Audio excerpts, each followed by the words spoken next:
So today we are going to see about applying policies to our APIs, and also we'll see how to set alerts and create analytics dashboards.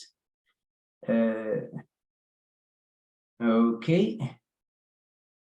So, but the first thing, so that all of us are on the same page, probably, if you didn't use Anypoint Studio before, Anypoint platform before, or if your policy, if they sent you an email saying that your subscription is expiring, what do you do? Let me quickly show that, and we'll start. Just create a new account together, upload what we have worked on yesterday, and continue from there. So I have logged into, as you can see in mine, I have logged into Anypoint platform. It is now about 20 days. So after some days, they will send me an email saying that it is going to expire. So what I have to do is I have to download all the projects that I have there in Design Center. For example, let's say this one that we worked on, the W3 Schools API, and also the customers. I will download them. So what we do is just click here, because my account is about to expire. So I don't want to lose my work. So just I download the project, download project. And I have downloaded this one. Again, I will go to Design Center and download this one also. So this customer is the part of that we are going to continue building. This one also, I have downloaded it. So these ones are, especially in my RAM specification in Design Center, is what I don't want to lose. If I have the specification and if I have the project, the implementation in Anypoint Studio, what I deploy to a runtime manager, it is not a problem. I can deploy it again, but I don't want to lose my design, what I have in Design Center.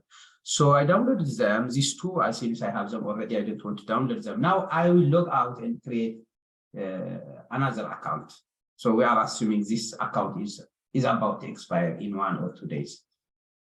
So we'll come here and sign up. So in my case, what I do is you can use the same, we say the same email and yeah, some number, some username. So it is a username that we change. So in my case, I do fish followed by month, followed by year for 1 month, but usually the months, sometimes it expires before the month in this. So this one, for example, I will call it fish deck 2, let's say fish deck 2 2022. And I will put some password. Let's see. It is good if you have the same password saved somewhere so that you don't need to remember it. Let me see if I have in. I have some password saved in LastPass. I'll bring it from here. So okay. Okay. So yeah, this one. Copy password. Paste it, some password. I'm not a robot. Oh, bicycles. So this is bicycles here. There is some bicycle here also. Verify. I'll show you why I'm doing like that. One thing is to show you that you should download your project. The other thing is so that we can, all of us start from the same environment. Okay, now it says please confirm me email. Let me go to my email here, and if I refresh it, where is it?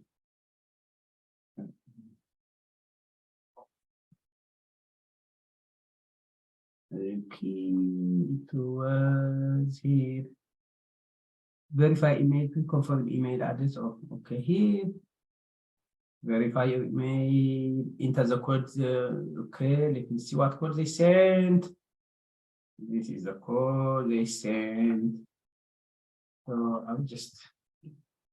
So now I have created a new account, right? And now, if I go to my Design Center, there is any project there.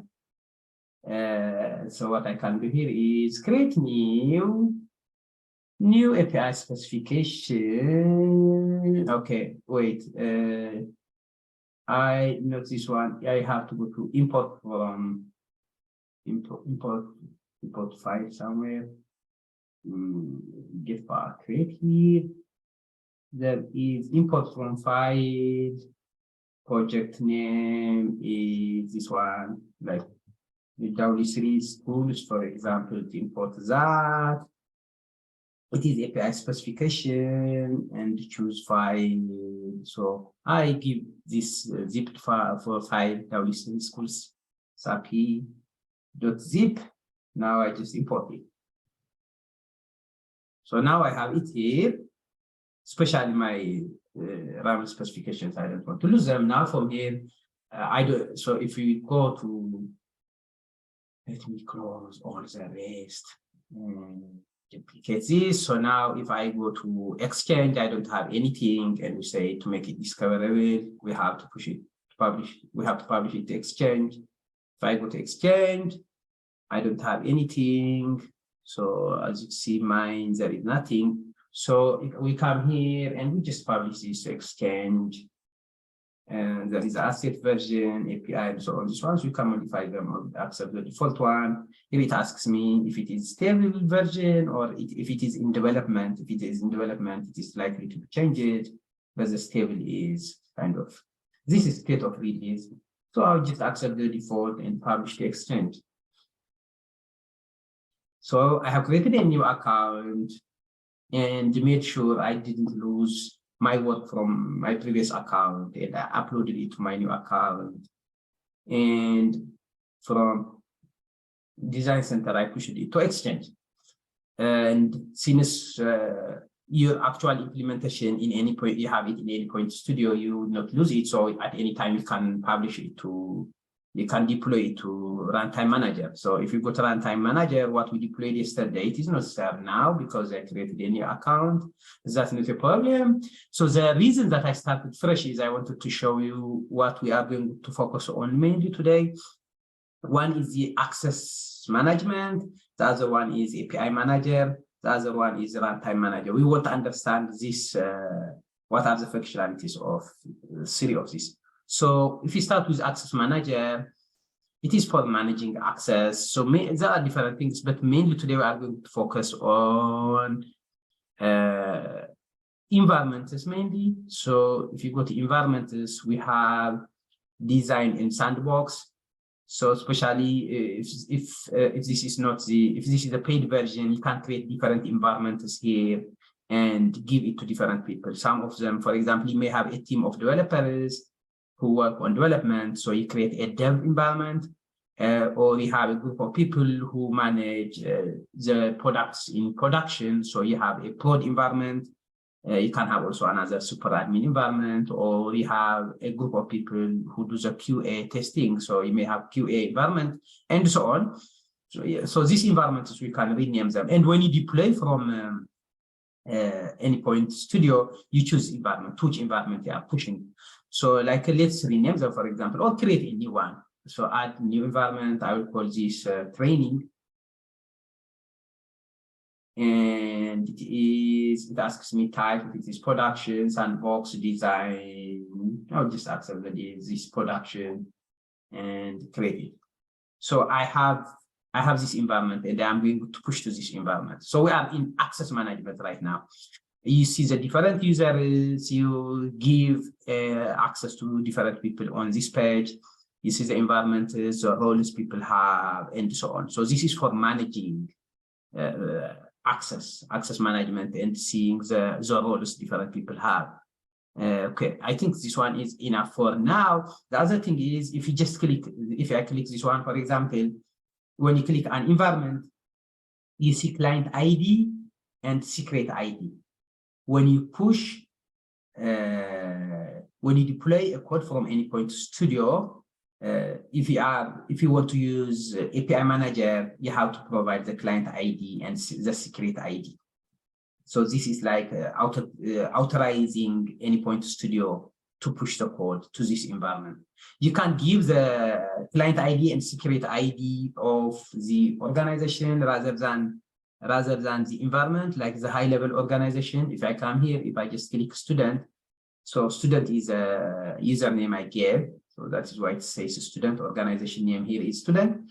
You see here there is client ID and secret ID, but usually it is good if you use the client ID and secret ID of the specific environment, not like the organization level. Like if they are dev level, for example, they have to use for the dev environment. If it is in production, they have to use the production environment and so on. So we will use this one in access management. And so let me deploy this one, what we did yesterday, and while it is deploying, I'll talk about a couple of things. So yesterday we created this, we tested it, we saw the best practices, how to structure our code. We have interface, we have implementation, we have global to handle global configuration, and we have this for error handling. So we say to deploy it, just right click here, go to Endpoint Studio, deploy to Cloud Hub, and it brings this page. Now it is a new account. If you go to Runtime Manager, I don't have anything. So what we deployed yesterday is lost. So now if I go to training, there isn't anything. Now I will deploy it to here. So we say you can deploy by first exporting the jar file or directly from Endpoint Studio if you have that permission. So let's deploy it from here. Just I will not change this name as is. I will accept the default configurations here and click deploy. So while it is deploying, since it will take a couple of minutes, I guess, let's see, let's talk about API Manager and Runtime Manager. So this access management is like we saw for getting the information of the different environments, to add environments, roles, users, and so on. Whereas in the API Manager, so the API Manager, we saw this one yesterday. So what we said is here we create this. I need this annotate extension. Give me a sec.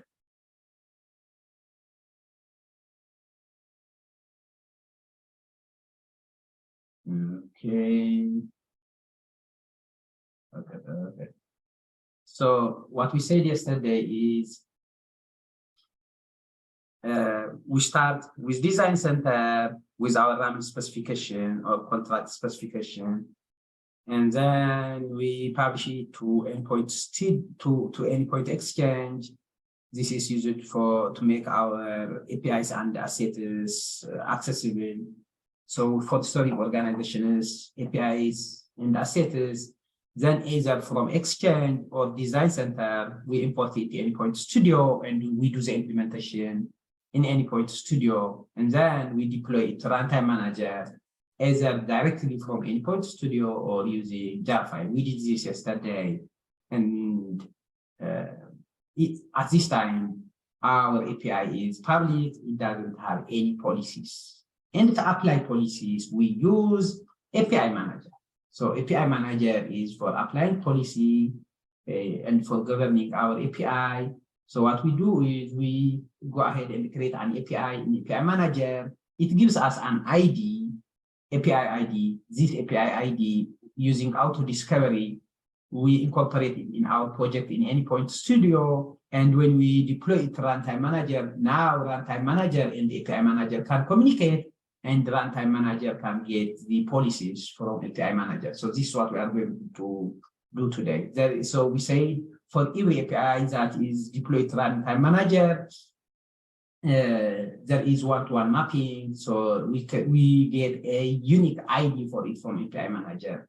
And the Runtime Manager, based on the ID, it gets the policies relevant to any API from API Manager.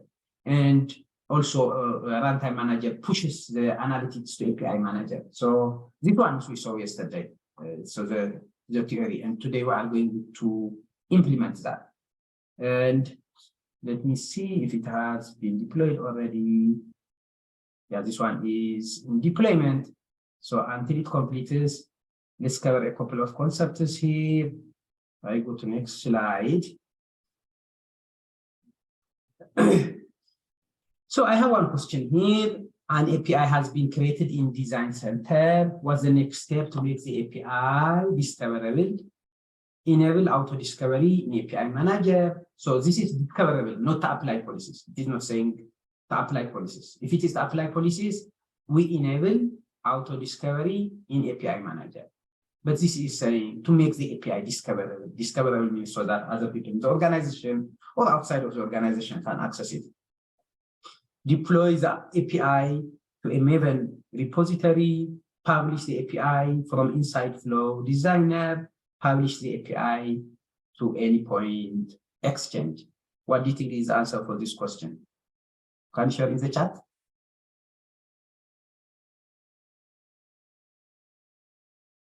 So an API has been created in Design Center to make it discoverable. What do we do to make the API discoverable so that other people can see it, can use it, can discover it?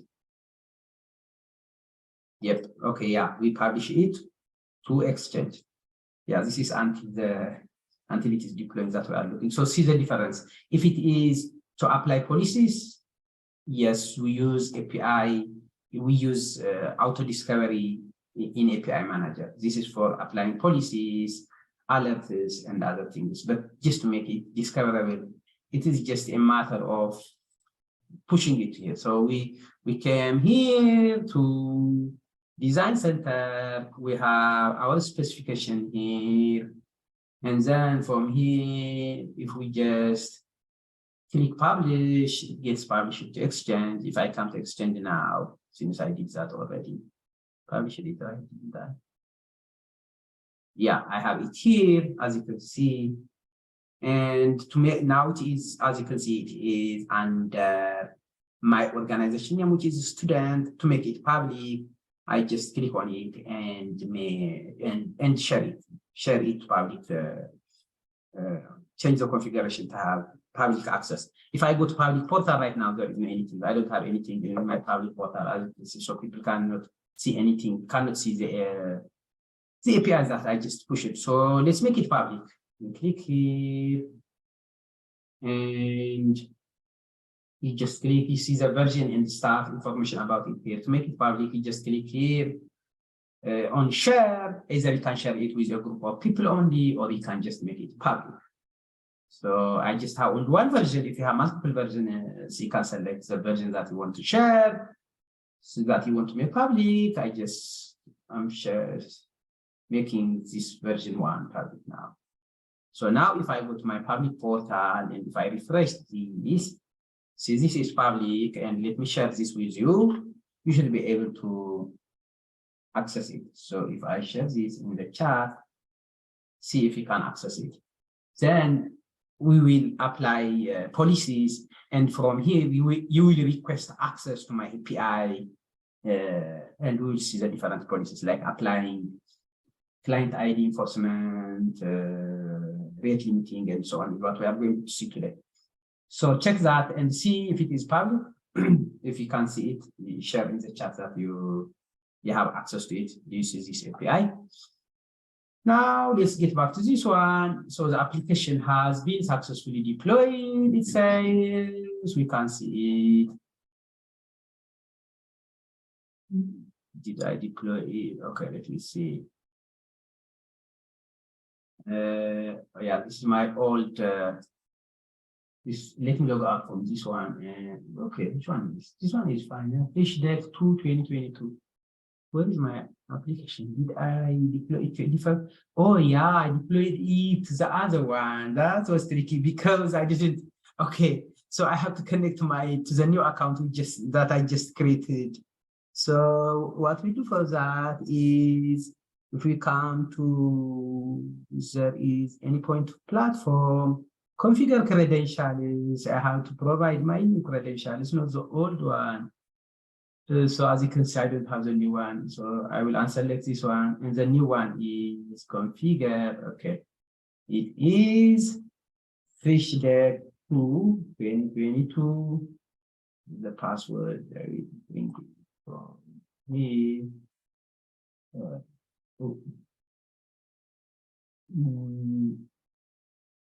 Copy password. So it deployed it to my old one. So the other one, the previous one. I think this one, can make it, is it 15 or you can make it more than that? Okay, it is 15 maximum. Okay. So yeah, now I have connected to my new account and apply and close the other one. This one was in November, for example, it expired. This one is what is active now, but it will expire in a couple of days. So I have switched it to this, to the account we just created today. Okay, apply and close. Now I have to deploy again. So come to endpoint platform and deploy to Cloud Hub. And I want to deploy it. As you can see now, it gives me to which environment do you want to deploy it.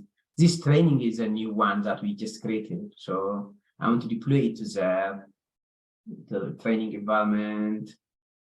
And only lowercase letters, numbers, or dashes, I guess. This one should be dash, not underscore, is what it is saying. And I will share it. I'm pushing it to Cloud Hub. Okay.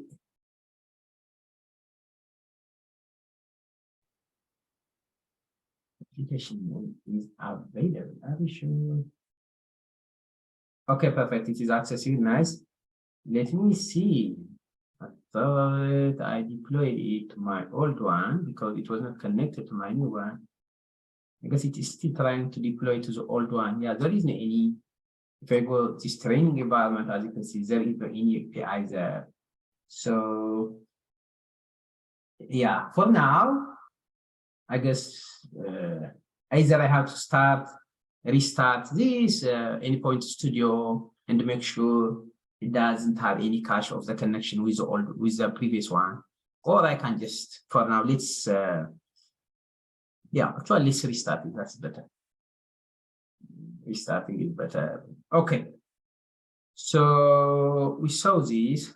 Now until this restarts, until Endpoint restarts, Endpoint Studio, I have this question. This one is not related. It is not related to the topics that we are looking at today, but we have seen it before. So it is good if you check yourselves, if you remember this. So it says a utility.dwl file is located in a MWheel project at source main resources modules. So under the source main resources folder, you created a folder called modules, and inside it, you created a DWL file called utility. The utility.dwl file defines a function named Pascalize that reformats the string to Pascal case. So you have some function in that file, in that utility.dwl file, you have a function. That function name is Pascalize. What it does doesn't matter.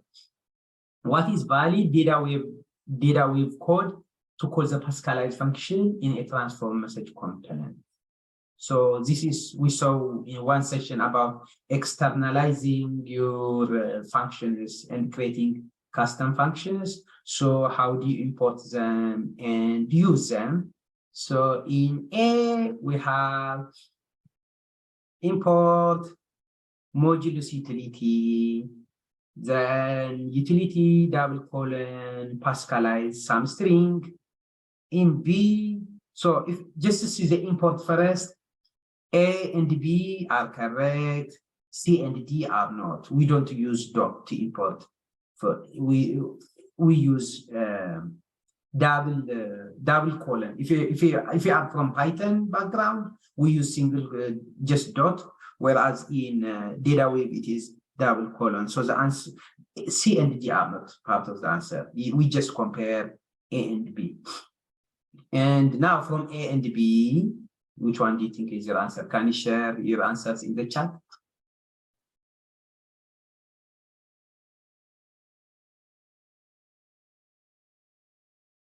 Perfect.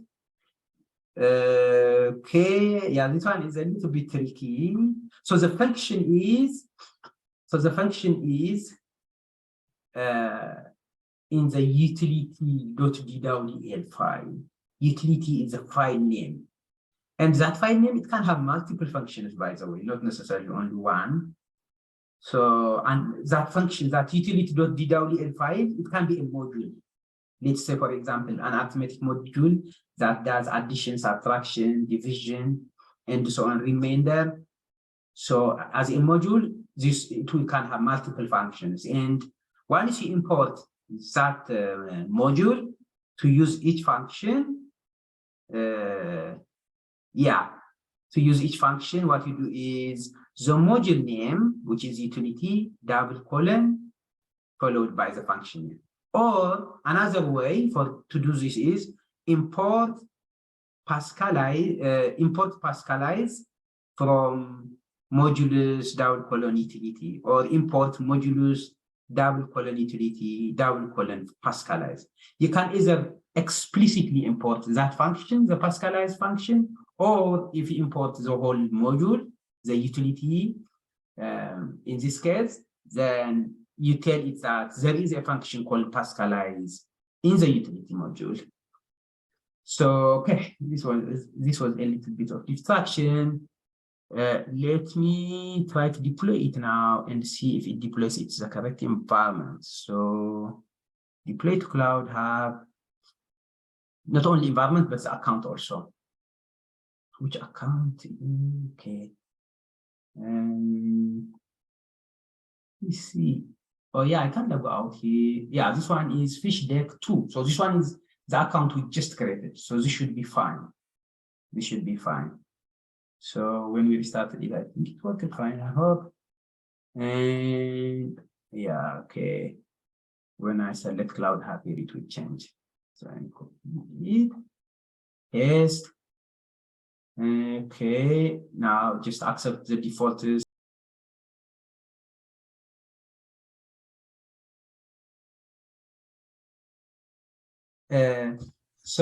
Okay, let's try this. So this is a domain. I will copy it and take it to Postman. So it will be this one, followed by API, followed by W3 schools, ? Data products. Thank you. Resource not found. W3. Oh, typo. I have typo here. Yeah. W3 schools. Okay. Finally, okay. So orders, guys, if you want to get, I know this has been very tiresome. If you want to get some coffee or something to eat or drink, please make sure you are refreshing yourselves. Okay, so now it is working. Now to this one, let me share this link with you so that we see at every stage when we apply policies how it is changing and stuff. Okay. Share it. I'm sharing it. So just check this in Postman. Copy paste the URL that I shared in Postman with get method. Change the customers, products, orders, and so on. So that should work. Now what we are going to see is this one. It is just it doesn't have any policies. And to apply policies, what we have to do is in API Manager we create an API and it gives us an ID. So policies are applied in API Manager. Let's see that, how we do that. So we go to API Manager. It is here. We come here and okay. So in API Manager, see in API Manager here, I don't have any API to manage. I will add one API to manage. So add new API. So the actual implementation is in Runtime Manager. Here it is for managing purposes, for adding policies and stuff. So add API. And here it says select runtime, what the runtime is. So this is new, the Flex Gateway. We select Mule Gateway. And in the proxy type, first we'll start with the basic one. We'll see what a proxy is, the second option. We'll see about deploying a proxy. That is creating another middle layer. That one we'll see it another time. We'll start with this basic endpoint. Then the middle version is 4.3, the previous one, old one. So then you click next. Then here in this page, it asks select the API you want to manage, select the API from Exchange, create a new API. So in Design Center, we published our specification to Exchange, so we can specify it from Exchange. In Exchange, let me show you what I have in Exchange. So since from Design Center we pushed it to, since I pushed it to Exchange, the specification I can just select from here in the API manager while specifying the API to manage. So it starts with WD3. So it is this one. Now let's accept the default everything here. No problem for now. This URL and levels also. We can add level here. This is optional. WD3 schools API to make sure to differentiate it from the actual implementation in runtime. I would just put like this. WD3 schools. And click next and save. So a couple of things to note here. So here it says API status unregistered. If the actual implementation in API manager can communicate, in the actual implementation in runtime manager can communicate with our API manager, this will change to active. But now this one is not, cannot communicate with an actual implementation yet. That's why it is saying unregistered. Here we see an API instance ID. We need this ID. It is this ID that helps runtime manager to communicate with API manager to download the applied policies. So how do you apply it? How do you take this API instance ID? We copy it, we take it to Studio, and in Studio, there are two things that we have to do here. One is in the global configuration, we add API auto discovery, create, and just search auto here. So it comes here. API auto discovery means if you give us the API ID from API manager, then runtime manager and the API manager will be able to communicate. So click it here, and it asks me the API ID. This API ID is this one, what you have in API manager, this API ID. And usually, rather just than have coding it, we use property files. But for now, to make it simple, I will just copy paste it here. We don't want to spend time creating property files. Or actually, it should not take much time. Just come here and source main resources. Just add new file.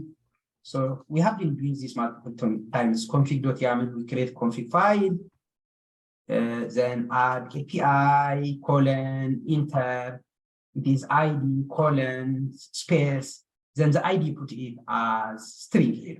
So when you use YAML, everything is in string like this. And in the global properties configuration, create add, in the connector configuration, we specify connector. It was, I think, global configuration. In the global configuration, we need the configuration properties. Yes, this one. We tell it which file is contains configuration properties, which one is the configuration properties. It is this one, the config.yaml.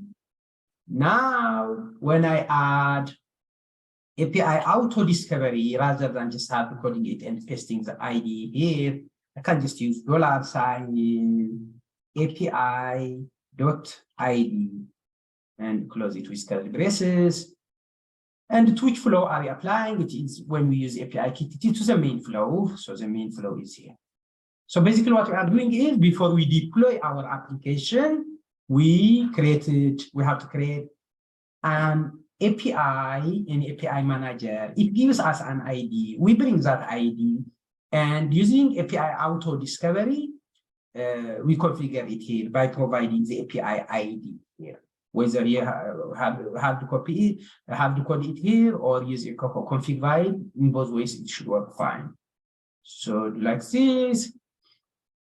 And there is a second thing also.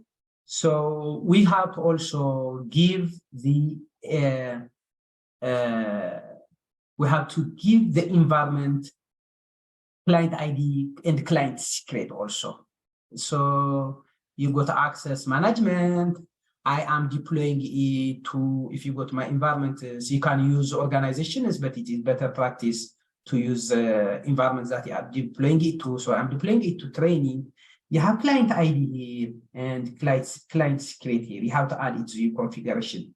So I will come to Anypoint Studio and you go to Window Preferences and there is API Manager. So this one, it is because I searched it before that it is shown by default, otherwise this may not show up for you the first time you open the preference page. So what you do is you search API Manager, so it will come here. When you click it, it asks environment credentials. So the environment credentials also, you can put them, it is better practice, it is a good practice to add them to the config file, but for now, let's just copy from here, and paste it here.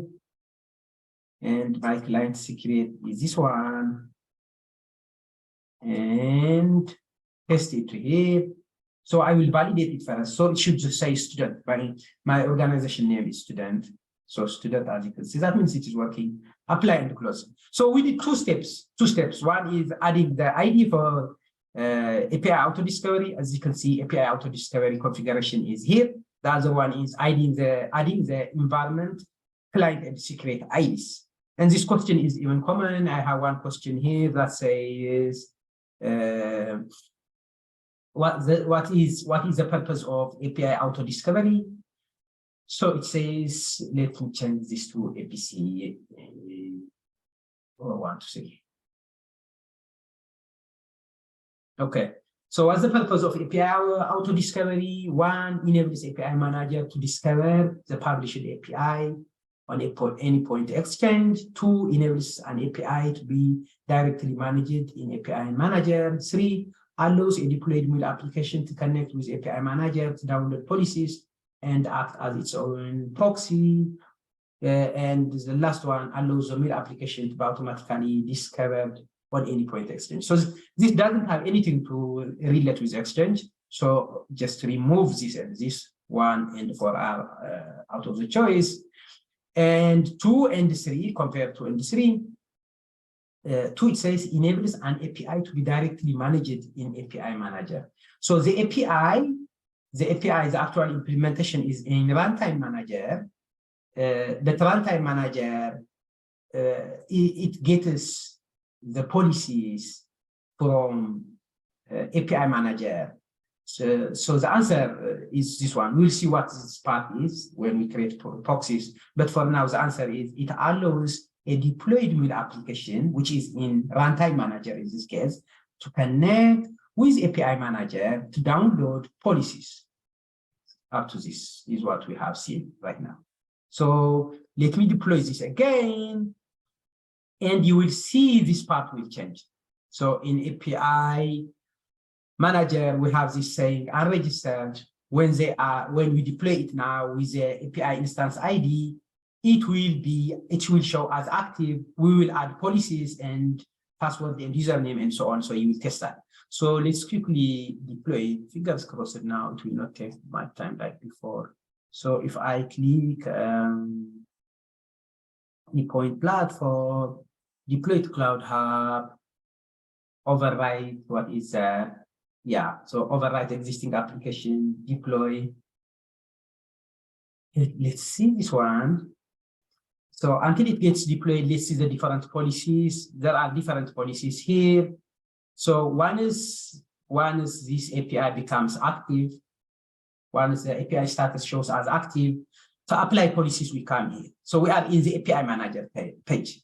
You go to policies, and policies, you can apply policies at environment level or at application level. If it is at environment level, all the applications in that environment will have the policies applied. Then you can add API level additional policies. So at least there will be a minimum threshold of policies for all the APIs in a given environment. Like, for example, the training environment, you have at least minimum policies, security policies and quality assurance policies and so on. Then based on the sensitivity of the APIs, you can have additional policies per API. So API level policies, we add them here.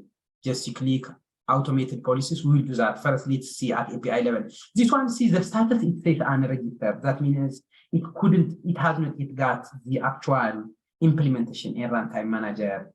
And fingers crossed, this will not take much time like before. So if we come to Runtime Manager here, it says updating the status here. Since I am overwriting it, before it was deploying the first time, the status shows as deploying, but now since we are just updating by overwriting it, it shows the status as updating. And so let's see the different policies. Let's talk about the different policies until it gets deployed. So you click this, for example, and we go to policies and we click add policy. We'll do this again. Just let's see the different policies. So the policies are categorized into 5. We have 5 categories of policies. We have security related. We have 10 policies security related. We have quality of service related. We have compliance. We have transformation and troubleshooting. So if we see the troubleshooting is, for example, just logging. And the transformation, we'll not see it today. First, we have to see other easier concepts, but it shows here header injection and header removal. Under compliance, we have client ID enforcement, and this one, we'll see the first one today. Under quality of service, so under quality of service, I think this one easy. Rate limiting here is, for example, specifies the maximum value for the number of messages processed per unit time. Like per second, a given user, you don't want them to send more than 2 requests per second because they may break your application. So you apply rate limiting. And this caching is especially if your API calls other applications from databases and so on to get the data.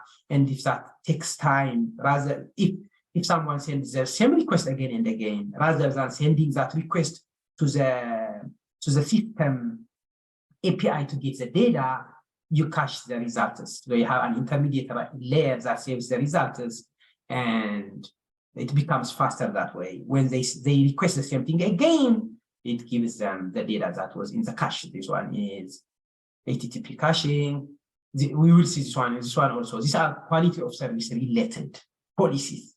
If you come to security, there are different ones. It's like you can block specific IPs, you can allow a range of specific list of IPs. And this is the simplest one, basic authentication. Simple, this is like username and password. Like right now, we tested here, if I just send a request, anyone can get the data. But if you want only people who have the username and password to access it, then we apply this basic authentication simple policy. Okay, let's see. This one is updating. This one, it will still be inactive because, active. Okay, so that means this one is almost done. As you can see now, it changed it to active. This one, the status was unregistered, right? It was unregistered here, but now it is active. So it is active means this API is live and I can send requests. Oh yeah. Okay, it is active. So now let's apply policies. You guys also have the link to it. Just try in Postman, run it one time, and I will apply a policy, and then it will not work for you. Then I will give you the information, and you will see it will work after that. So run, just send a request either for customers, orders, or products, and so on. So now let's apply the simplest policy, which is this one, basic authentication, simple. So you come here. So the policies, we say we apply them in API Manager, and Runtime Manager gets them from API Manager. The advantage of separating the non-functional requirements from the actual implementation is your application will not be down. So when you apply different policies, your application is in Runtime Manager still will be running, but you can modify your different policies in API Manager, and Runtime Manager will get it from API Manager. So I come to policies. First, I selected that API. So this API, which is active, select it, come to policies. And here, if you see, there is no automated policies. Here are environment level policies. We have not added environment level policies. To apply API level policy, you see API level policies here, you click add. And here, let's go to security and basic authentication, simple, I selected. And I click next. Then username and password. So username, I will call it MuleSoft, and password, I will call it DEC 2022. Show password. As you can see, DEC 2022. Now apply. Now, if you try to send a request to the same application, it will not work for you. So it takes up to 20, 30, maybe up to 40 minutes for the new policies to get applied. So click next. Okay, since it's working so far, at some point it will stop. Let's see. Oh, okay.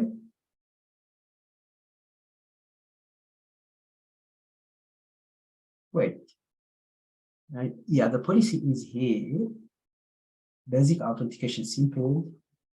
Let me make sure I don't have that added here because I was testing it. Yeah, no authentication says here.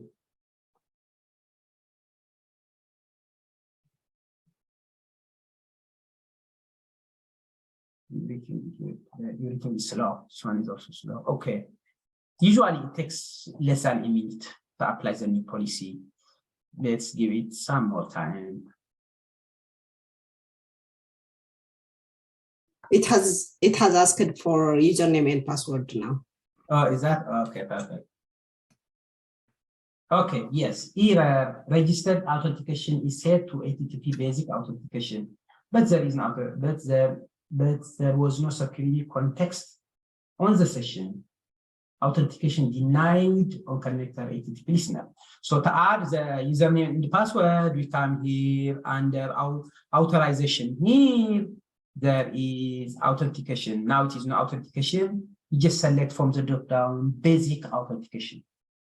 Basic authentication. So our username is MuleSoft, and our password is DEC 2022. Test it like that. See if it works. Send. Customers, orders, products, and so on. Did it work for you, Amlaka? Yes, it works. Okay, perfect. So that is one policy, one simple policy. Let's see the other policies. So I will remove this. And the other common policy is client ID enforcement. So this client ID enforcement, let's see what it does. So policies, add policy, go to under compliance, or if you just scroll down, you get it here, client ID enforcement, and click next. There are two ways you can select here. So the credentials origin is how we pass it here. You can configure it in a way that the client ID is username and the client secret is password, or you can also configure it in a way that you can pass it as headers here. So let's see both ways. So the first way is the HTTP basic authentication header, like username and password. And under advanced options, there is policy version. We select the latest one, and you can apply different policies to different resources and messages, for example. Like the getting data could be the policy you apply on getting data versus the writing data could be different. So you can select, you can configure this at message and resource level. You can select specific resources and messages, but we just have only one message and one resource right now. So we'll accept the default and apply. So now I have applied this policy. Now if we try, it will not work once it gets enforced in a couple of seconds. So to get the client ID and the client secret, what you have to do is this API has to be pushed to Exchange, and it should be public so people can request for access.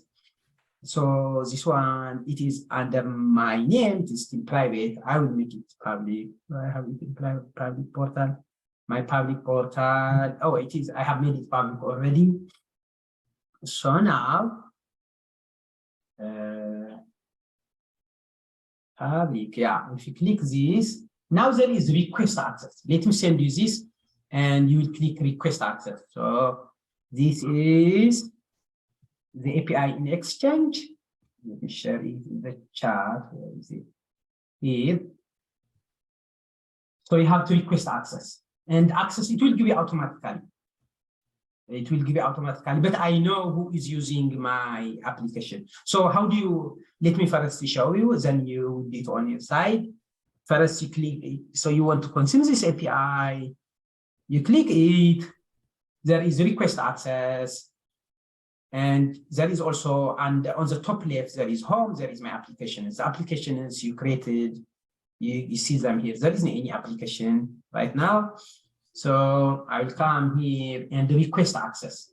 Before that, though, I can request different API access for different APIs, and I have to give them names and so on to organize them on this page. So let's select the API that we want access to here. It is this one, the W3 schools in the training environment, and I give it application name. So I don't have, and this will show under my applications. You give it whatever is really intuitive name here. So create new application.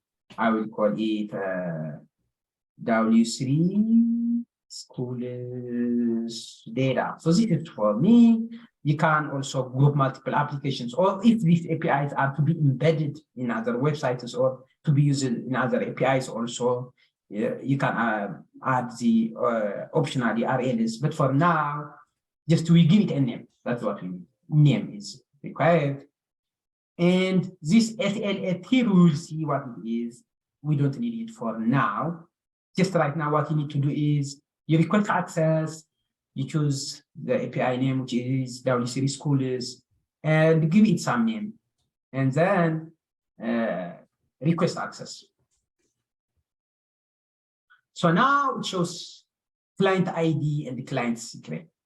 So I can close this. And now if you come to my applications on the top left, you see here, this one is what I just created.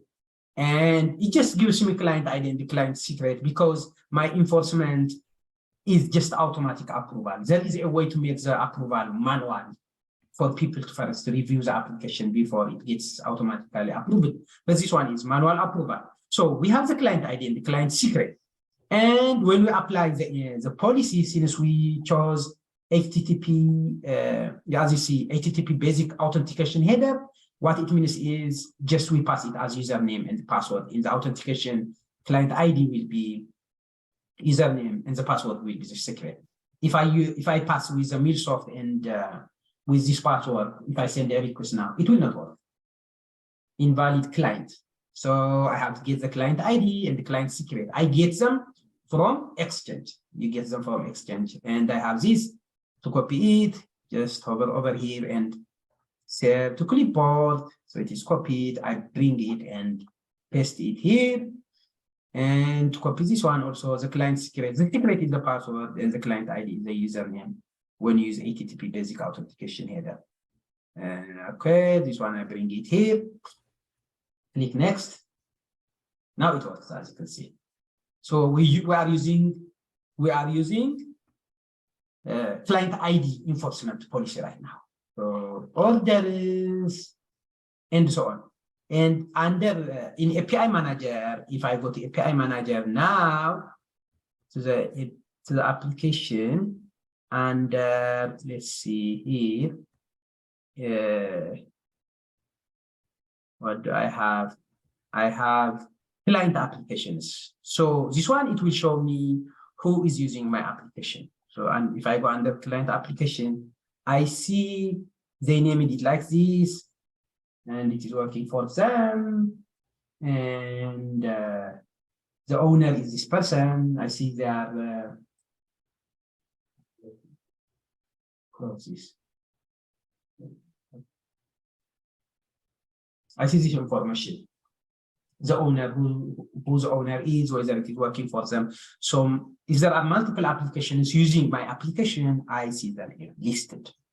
So the client ID and the client secret, we have to get it from Exchange. Username and password, just when they create it, they have to code it. But this one, the client ID and the client secret, it can be approved manually or automatically. Right now, the client ID enforcement is just automatic.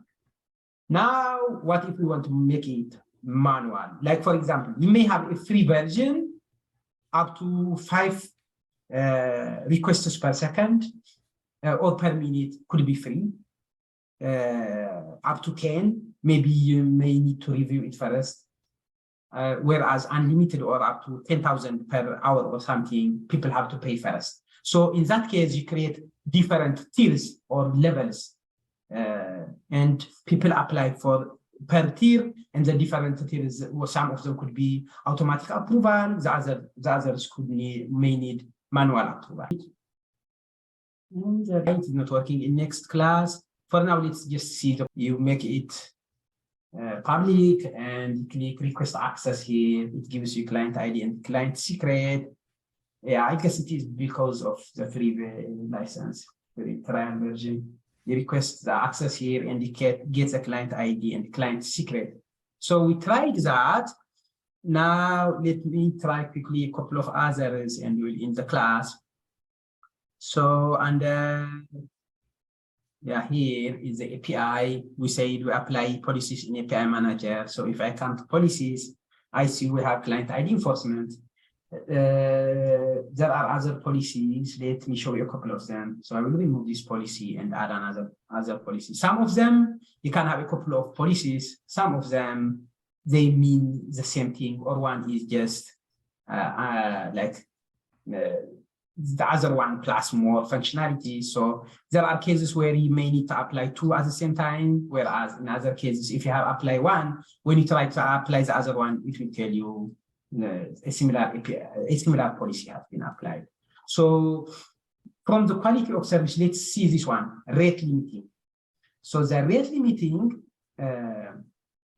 actually rate limiting, we can apply it with the client, while there is client ID enforcement also, it is not a problem. So this one, it specifies the maximum number of requests per specified time, both of them, rate limiting and the rate limiting SLA based. So there are differences. The SLA based, SLA means service level access. So for different tiers, for the gold level, bronze level, for example, and silver level tier, you may have, for the different tiers, you may have different specifications. Is the SLA based. Otherwise, both of them, they limit the number of requests per unit time. Let's start with the rate limiting. So I select rate limiting, then click next. I come here. If you want, if you have that functionality, you can limit per user, for example, if you get the IP, or if you can get from the header or from the query parameter some information of the user, you can do it per user, or you can do it just global. So right now we'll not specify, we don't have an identifier. We'll just use number of requests should not exceed more than 3. I will just use low numbers so that we can quickly test. It should not be more than 3 in 1 minute. So if like, for example, people send multiple requests this way, this is one way to make sure your application doesn't get crashed by bad people who want to create problems by sending multiple requests. So this one, what we have done is number of requests should not be more than 3 per minute. And you can add multiple such configurations. And per hour, it should not be more than something. Per day, it should not be more than this number.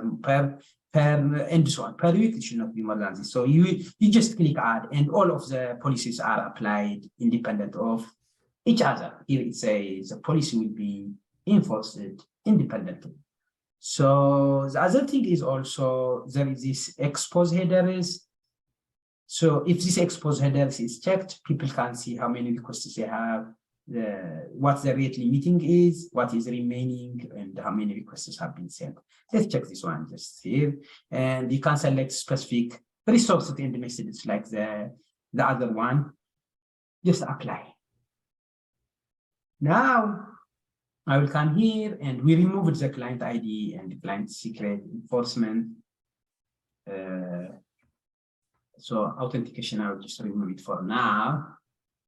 And so this one you will see when I send multiple requests after I send 3 requests, it is going to say quota has been exceeded. So if you come here, okay, I can send the request, send 1, 2, 3. Oh, still okay. Okay, yeah, it was not applied, I think. You can see like here, this is the body. In the body, it was showing the response, including this either quota has been exceeded. If you just go down, select headers here, it shows you the rate limit is 3 here and the remaining 0. So this one is because when we apply the policy, we checked the we checked which one show this one expose headers. It is because of this one. If we uncheck this one, which is by default, you will not see this information in the header. That anyway, in a minute, we applied the number of requests should not be more than 3. But I forgot one thing also in the API, the client ID enforcement. Let's get back to the client ID enforcement and apply client ID. We can't have client ID enforcement and rate limiting together. So I come to policies, and you can see which ones are available and which ones are not available based on the policy you have. This one, you see, it says applied here. Now let's apply this one.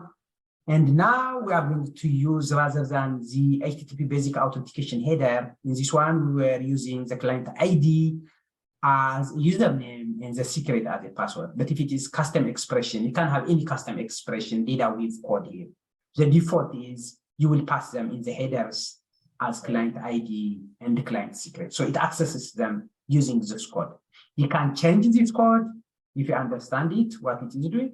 If you don't want to mess up with it, you just leave the default as is. But when you send a request in the header section, you add client ID, client underscore ID, put its value here, and client secret.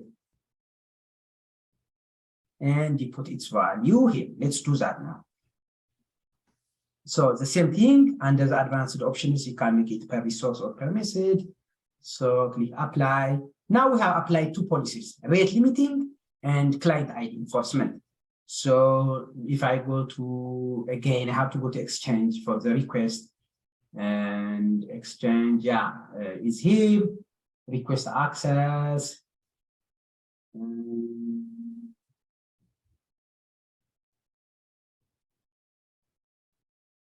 Request access. Oh, it already exists. It says I have that here under my application. So I should get the client ID and the client secret from here. Now, rather than passing them as username and password, I will pass them in the header section. So this one, client ID, key, client ID, value, just its value, what you get from Exchange. And for client secret, also the same way, copy it from here and you paste it like this. So now when I send a request, I will get data that my requests will not exceed 3 per minute. Send. See, this one is the first one. I think it says quota has been exceeded. So the only difference here that I want you to pay attention is when you apply client ID enforcement, you can make it just basic authentication and pass it as a username and password if you select it as HTTP authentication, or if you use, you can pass your own code, whatever it is, data weave code, and that in that case, you have to understand what they are doing. In this case, here it is going to get them from the headers. So we pass them in the headers usually. We pass them, this is the default. In the headers, we add client underscore ID as key, and its value is the client ID got from Exchange, client underscore secret, and this value is the client secret you get from Exchange. Last one for today, let's see the SLA-based rate limiting. So the SLA-based rate limiting, for that one, we will remove this rate limiting. Like first, we create tiers, SLA tiers here. This SLA stands for service level access. So we create different tiers. If you just click this, it shows here add SLA tier. So first tier, I will call it bronze.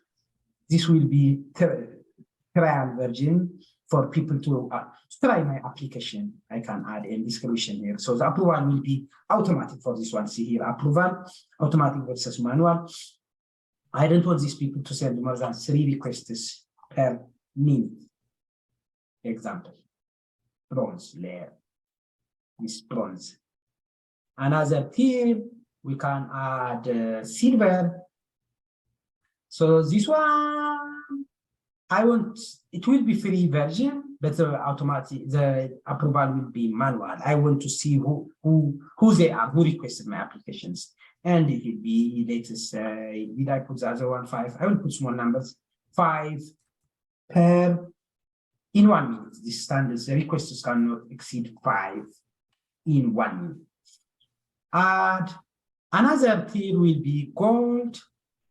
This one, they have to pay money first to get access. So the approval will be manual. People have to review it, and they can get 10,000 or and so on requests. For now, let's make it just 10 in 1 minute. So add. Now we have, as you can see, we have 3 tiers, and this is a limited, this information under approval, you see bronze automatic, whereas the other 2 manual. Now, if you go to policies, apply SLA-based policy, you have to have SLA tiers first. That's what we do. And people, when they request access, they will choose a tier. We'll see that when we request access from Exchange. So go to policies again. Now, if I go to quality of service, see this one is disabled. Rate limiting, SLA-based. There is another policy applied with the same provided characteristics, it says. So it is this rate limiting. So I will remove this rate limiting. This is overall that we applied that before we added tiers. So I will go to policy here, and I will remove this one. If I remove this one and get to add policy again, now the SLA-based should be enabled. No, SLA-based, we can't apply SLA-based and the client ID enforcement. So I have to remove the client ID enforcement also. Remove and the policy, add policy now. The SLA-based will be active now. So I can apply rate limiting, service level access based. So if I just select this, click next, we just specify how we want the client ID and the client secret to be passed. That is why the client ID, we had client ID enforcement, right? And it said we cannot use SLA based because it gets the client ID when we apply SLA based also. It gives them these IDs. So if we apply SLA-based rate limiting, we don't need client ID enforcement. So I will apply this. The advanced configuration, you can make it per I permitted or resource and so on, like before. Just accept the default. Now we have this rate limiting. So now if I come to my applications, I will delete this one because I want to request for a specific tier and delete.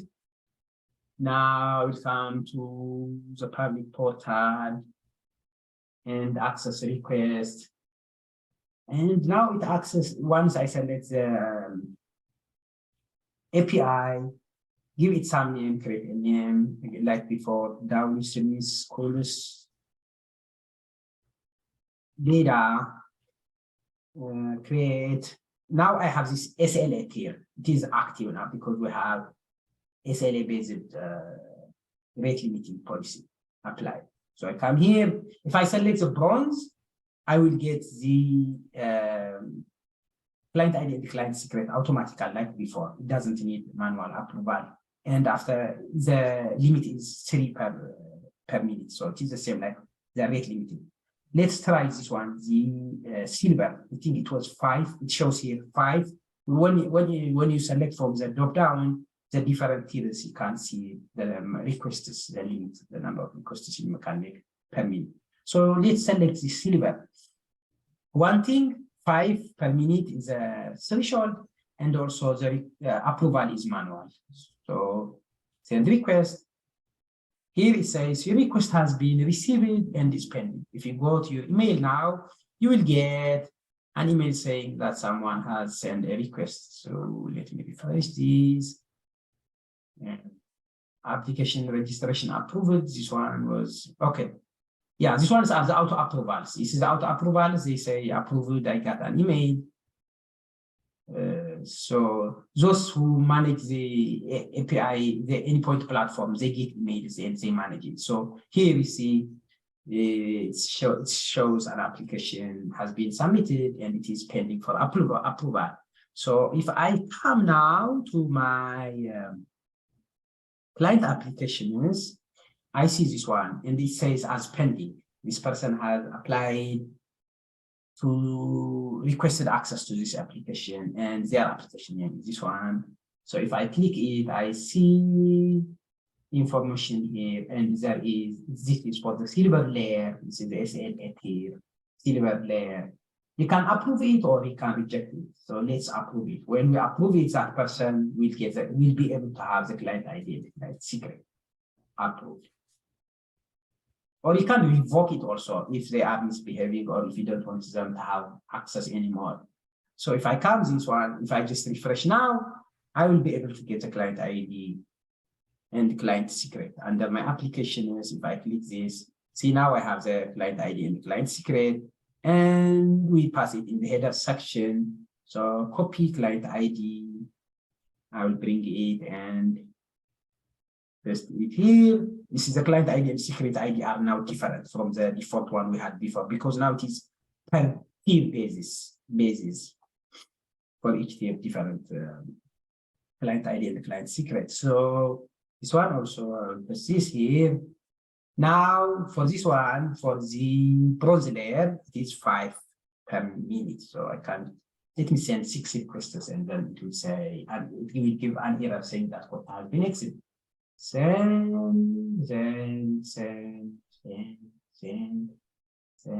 Yeah, now it says error quota exceeded. So today, practice with these different policies and understand them.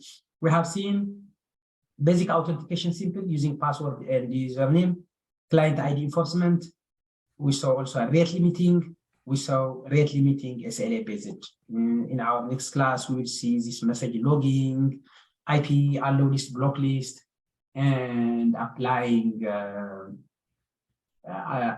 looking at analytics, creating custom dashboard, and also how to get alerts in API Manager, also to our emails when there are issues or failures so that we can stay on top of it and fix any issues.